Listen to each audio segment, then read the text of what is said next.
Və ürək qanı damarlara atarkən müəyyən təzyiqlə atır. Yəni müəyyən bir qüvvə ilə artır. Necə ki siz krantı açanda krantdan su müəyyən təzyiqlə gəlirsə, ürək də həmçinin içindəki qanı onun əsas damarlarına o təzyiqlə ötürür.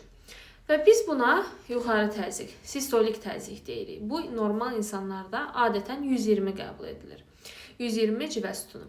Və bu təzyiq isə daha sonra onlara birləşən digər damarlara yayılaraq müxtəlif orqanlara gedir və orqanları oksigen və qida maddələrlə təmin edir.